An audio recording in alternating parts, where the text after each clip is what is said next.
Nous sommes en ligne depuis Paris avec Fahad Yatta, éditorialiste et directeur de publication de la Nouvelle Tribune. Bonjour Monsieur Yatta.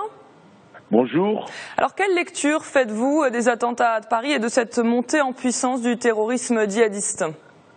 Écoutez, d'abord, je suis horrifié comme tous mes compatriotes marocains par cette odieuse série d'actes criminels et barbares émanant de jeunes kamikazes qui se réclament du djihadisme islamique.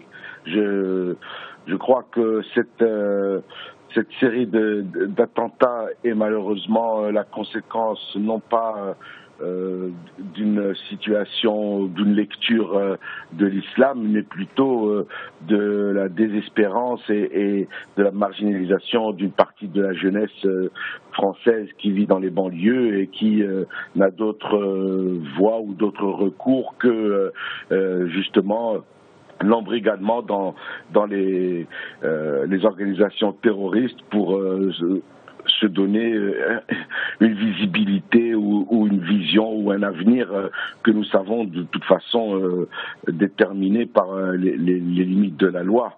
Et cette tuerie dans les locaux de Charlie Hebdo et à la porte de Vincennes nous montre qu'il y a des jeunes qui se sont marginalisés parce qu'ils ont été exclus, parce que l'ascenseur social en France n'existe plus et parce qu'ils n'ont pas d'espoir.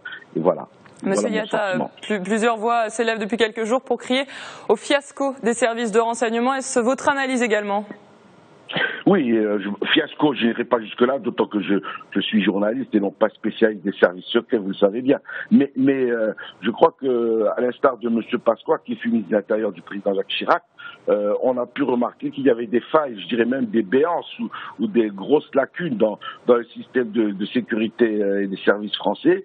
Il n'est pas concevable, par exemple, que l'aide des frères Kawashi puisse se rendre au Yémen et que son parcours djihadiste soit connu des services français et ait été signalé par la CIA, le FBI et qu'il ne soit plus sous surveillance dans son pays, au retour de son pays, dans son pays. Il n'est pas concevable que l'épouse de Kawashi, Estelle Koulibaly, puisse échanger 500 SMS sans qu'il n'y ait la moindre réaction des services français concernés. Il n'est pas concevable que Koulibaly sorte de prison et qu'on lui ôte son bracelet de surveillance électronique un mois après sa sortie de prison et qu'on retrouve 48 heures après sa mort un arsenal formidable dans une planque dans la région parisienne, à Gentilly pour plus exactement. Donc je crois qu'il y a des failles dans les services de sécurité, dans le modus operandi des services de sécurité français entre eux, mais je pense qu'il y a aussi des failles non seulement dans la législation européenne, mais aussi dans les relations qui pourraient exister entre services français, espagnols et marocains.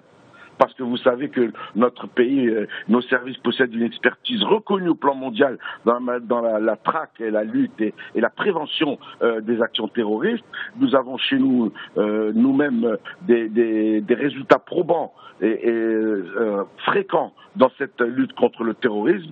Et je crois que l'état déplorable des relations franco-marocaines a fait que les services français n'ont pu solliciter leurs collègues marocains.